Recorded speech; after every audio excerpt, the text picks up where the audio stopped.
علیہ وسلم کی ولادت ہوتی ہے اور عجیب عجیب چیزیں رونما ہوتی ہے. ایران کے اندر جو آگ جل رہی تھی وہ خود بخود بجھ جاتی ہے.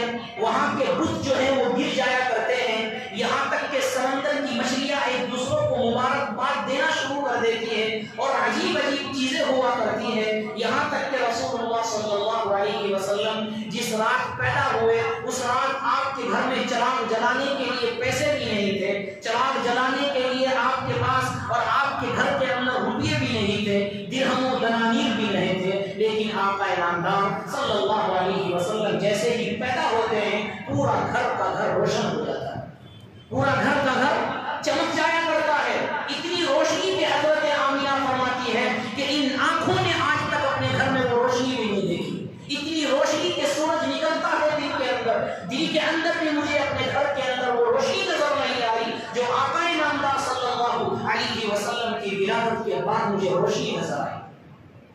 حضرت علامہ سیوطی رحمہ اللہ نے ایک بات عجیب لکھی ہے. انہوں نے یہ لکھا ہے کہ جس سال رسول اکرم صلی اللہ علیہ وسلم پیدا ہوئے, جس برس میں جس سال میں رسول اللہ صلی اللہ علیہ وسلم پیدا ہوئے, علامہ سیوطی لکھتے ہیں کہ اس سال اللہ رب العزت نے پورے عرب کے اندر اگر کسی کو دیا ہے تو صرف بیٹا ہی بیٹا دیا ہے, کسی کو بیٹی نہیں دی.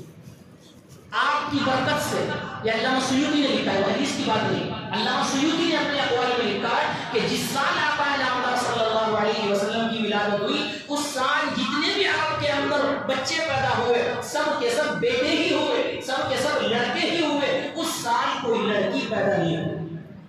یہ ان کا قول ہے. بہرحال آپ کی برکات شروع سے ظاہر تھی. رسول اکرم صلی اللہ علیہ وسلم کے اندر جب آپ پیدا ہوئے تمام انبیاء علیہ السلام کے اندر جو اخلاق, جو کردار, جو صفات موجود تھی, اللہ رب العزت حضرت جبرائیل علیہ السلام سے فرماتے ہیں اے جبرائیل میں نے آخری نبی پیدا کر دیا, میں نے آخری رسول پیدا کر دیا, میں نے وہ نبی پیدا کر دیا جس کے بعد کوئی نبی نہیں. میں ان پر وہ کتاب اتاروں گا جس کے بعد کوئی کتاب نہیں. ان کی شریعت آخری ہے, یہ نبی آخری ہے, ان پر جو کتاب نازل ہوگی وہ کتاب بھی آخری ہے. لہٰذا اے جبرائیل یہ سب سے آخری نبی ہے, سب سے افضل نبی ہے, سب سے اعلیٰ نبی ہے. اے جبرائیل تو نے تمام انبیاء کو دیکھا, تو نے حضرت آدم کو بھی دیکھا, حضرت موسیٰ کو بھی دیکھا, حضرت عیسیٰ کو بھی دیکھا, حضرت تمام انبیاء علیہ السلام کو دیکھا. جس کسی کے اندر کوئی صفات تھی, حضرت موسیٰ کے اندر جلال تھا, حضرت عیسیٰ کے اندر, حضرت یوسف علیہ السلام کے اندر جمال تھا,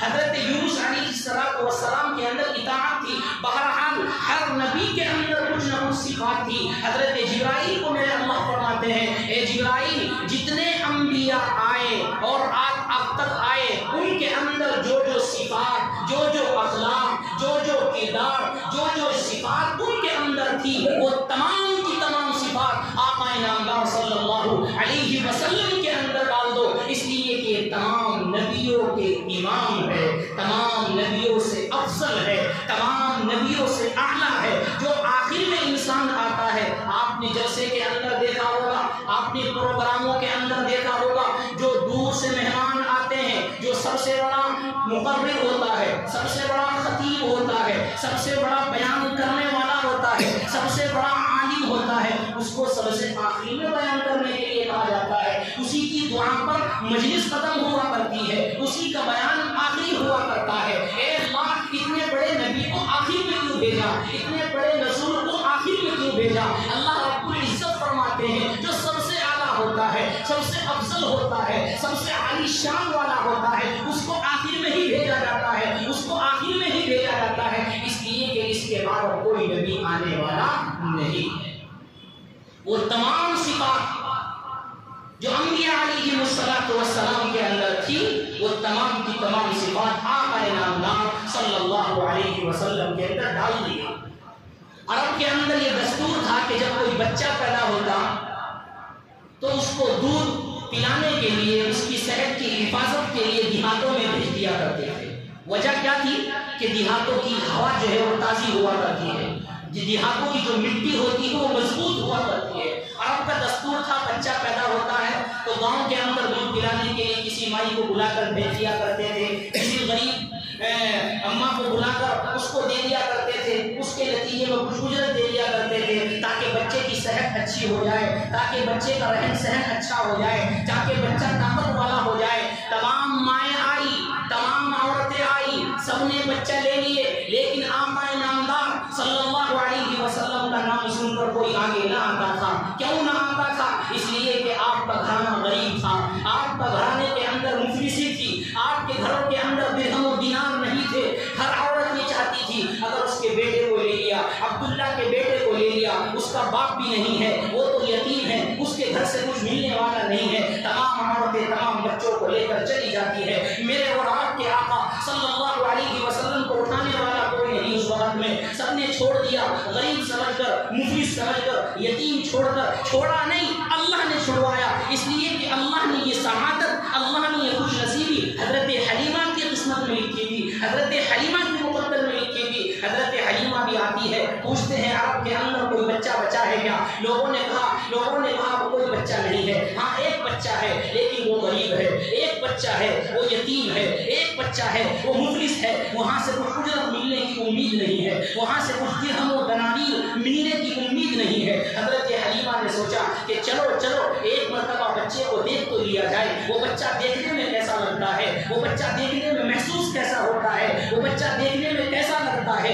اس کی آنکھیں کیسی ہے، اس کا چہرہ کیسا ہے، وہ دیکھنے میں کیسا لگتا ہے۔ حضرت حلیمہ سعدیہ رضی اللہ تعالی عنہا اپنے شوہر کے کہنے پر آقا نامدار صلی اللہ علیہ وسلم کے پاس جاتی ہے، اور آپ کا چہرہ جیسے ہی ہٹتا ہے، آپ کے منہ سے جیسے ہی کپڑا ہٹتا ہے، حضرت حلیمہ ان کو دیکھتی ہے، دیکھتی رہ جاتی ہے، یہ بھول جاتی ہے کہ یہ بچہ یتیم کا ہے، یہ بھول جاتی ہے کہ یہ بچہ غریب کا ہے، یہ بھول جاتی ہے کہ یہ بچہ غریب گھرانے کا ہے، اس لیے کہ آپ کا حسن و جمال ہی اتنا اعلیٰ تھا، آپ کے حسن کے اندر ہی وہ بشارت تھی، آپ کا حسن ہی اتنا تھا کہ حضرت حلیمہ دیکھتی ہے، میرے آقا صلی اللہ علیہ وسلم مسکرا جاتے ہیں۔ حضرت حلیمہ کچھ نہیں پوچھتی، نہ یتیم دیکھتی ہے، نہ مفلسی دیکھتی ہے، نہ غریبی دیکھتی ہے۔ حضرت حلیمہ آپ صلی اللہ علیہ وسلم کو اٹھاتی ہے اور گلے سے لگاتی ہے اور کہتی ہے میں اس بچے کو لے کر جاؤں گی، مجھے یہاں سے کچھ ملے نہ ملے، مجھے درہم ملے نہ ملے، دنانیر ملے نہ ملے، مزدوری ملے نہ ملے، اجرت ملے نہ ملے، لیکن یہ بچہ مجھے اعلیٰ لگ رہا ہے، اس بچے کی طاقت، اس بچے کا حسن و جمال میرے دل کو بھا گیا، یہ بچہ مجھے دیکھ کر مسکرا رہا ہے، اس بچے کا حسن و جمال میں نے آج تک نہیں دیکھا، میں نے آج تک اس ایسا بچہ نہیں دیکھا، اس کی آنکھوں کی تعریف کروں، اس کے ماتھے کی تعریف کروں، یا اس کے چہرے کی تعریف کروں، اس کے ہاتھوں کی تعریف کروں، اس کے قدموں کی تعریف کروں، خدا کی قسم میں نے دنیا کے بچے دیکھے لیکن آج تک ایسا بچہ نہیں دیکھا۔ اپنے شوہر سے کہا اے میرے شوہر، میں اس بچے کو چھوڑوں گی نہیں، مجھے کچھ نہیں چاہیے، مجھے یہ بچہ چاہیے، اس لیے کہ اگر میری گود میں یہ بچہ آ گیا، اس لیے کہ اس کے حلق میں میرا دودھ اگر اتر گیا، میری قسمت جاگ جائے گی، میری قسمت اجاگر ہو جائے گی اور میری قسمت نرالی ہو جائے گی۔ حضرت حلیمہ سعدیہ رضی اللہ عنہا کی قسمت میں اللہ نے لکھا تھا، وہ آپ کو اٹھاتی ہے اور لے کر چلی جاتی ہے۔ آقا نامدار صلی اللہ علیہ وسلم پیدا ہوتے ہیں اور آپ کے چچا حضرت ابو طالب خوشی خوشی میں 100 اونٹ قربان کر دیتے ہیں۔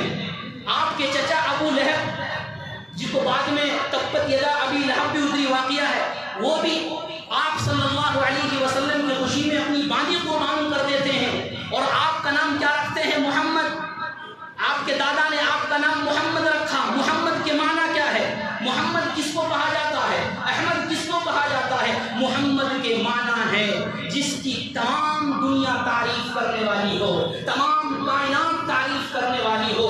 زمین تعریف کرنے والے کون؟ انسانی نہیں بلکہ آسمانوں پر رہنے والے فرشتے بھی جس کی تعریف کرتے ہو، زمین پر بسنے والے انسان بھی جس کی تعریف کرتے ہو، جنات بھی جس کی تعریف کرتے ہو، جانور بھی جس کی تعریف گنگناتے ہو، اور شجر جس کو، شجر اور درخت اور پتھر اور جو ہے پہاڑ جس کو دیکھ کر جھوم جاتے ہو۔ جو لوگ جو تمام تعریف کرنے والے ہو، تمام کائنات جس کی تعریف کرے، تمام کائنات جس کی توصیف بیان کرے، اس کو محمد کہا جاتا ہے، اس کو احمد کہا جاتا ہے۔ میرے اللہ نے یہ نام چن کر رکھا تھا، اس سے پہلے کسی کا نام محمد نہیں تھا، اس سے پہلے کسی کا نام محمد نہیں تھا۔ اللہ رب العزت نے یہ نام محفوظ کر رکھا تھا اور دلوں کے اندر جو آئے گا اس کا نام محمد ہوگا، اس کا نام محمد ہوگا۔ چنانچہ حضرت حلیمہ سعدیہ رضی اللہ عنہا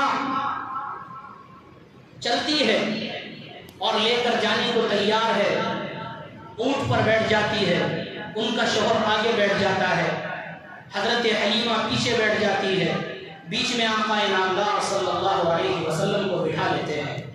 چنانچہ جب بیٹھتے ہیں تاریخی کتابوں کے اندر لکھا ہے کہ اونٹ اٹھنے کو تیار نہیں، اٹھاتے ہیں اٹھنے کو تیار نہیں۔ ماجرا کیا ہے، وجہ کیا ہے؟ جب وہاں سے آیا تو ٹھیک تھا، دبلا پتلا ہی صحیح تھا، آرام سے تو آ رہا تھا، چلنے میں زیادہ طاقت اور قوت نہیں تھی، لیکن اٹھ رہا تھا، چل رہا تھا۔ اب اونٹ کو کیا ہو گیا کہ اونٹ اٹھنے کو تیار نہیں، چلنے کو تیار نہیں، شوہر بھی کہہ رہے ہیں، مار رہے ہیں، لیکن اونٹ اٹھنے کو تیار نہیں۔ حضرت حلیمہ کہنے لگی، بات سمجھ میں آ گئی، معاملہ سمجھ میں آ گیا۔ شوہر نے کہا کیا معاملہ سمجھ میں آ گیا؟ کہ یہ بچہ جو میں نے لیا ہے، میں جب سے اس کو دیکھ رہی ہوں، اس کی حرکتوں کو دیکھ رہی ہوں، اس کے چہرے کو دیکھ رہی ہوں، یہ بچہ کوئی عام انسان نہیں ہے، یہ بچہ کوئی عام معمولی نہیں ہے۔ میں دیکھ رہی ہوں آپ آگے بیٹھے ہیں، آپ کے پیچھے یہ بچہ بیٹھا ہے، آپ کی پیٹھ اس کی طرف ہو رہی ہے، اس کی بے ادبی ہو رہی ہے، بد احترامی ہو رہی ہے، اس کے ادب کی خلاف ورزی ہو رہی ہے۔ آپ اس بچے کو آگے بٹھائیے، اس کے بعد دیکھیے اونٹ اٹھتا ہے یا نہیں۔ حضرت حلیمہ کے شوہر نے جب یہ دیکھا اور یہ سنا، فوراً اس بچے کو اٹھایا اور اپنے آگے بٹھایا۔ جیسے ہی اپنے آگے بٹھاتے ہیں وہ فوراً اٹھ کر کھڑا ہو جاتا ہے۔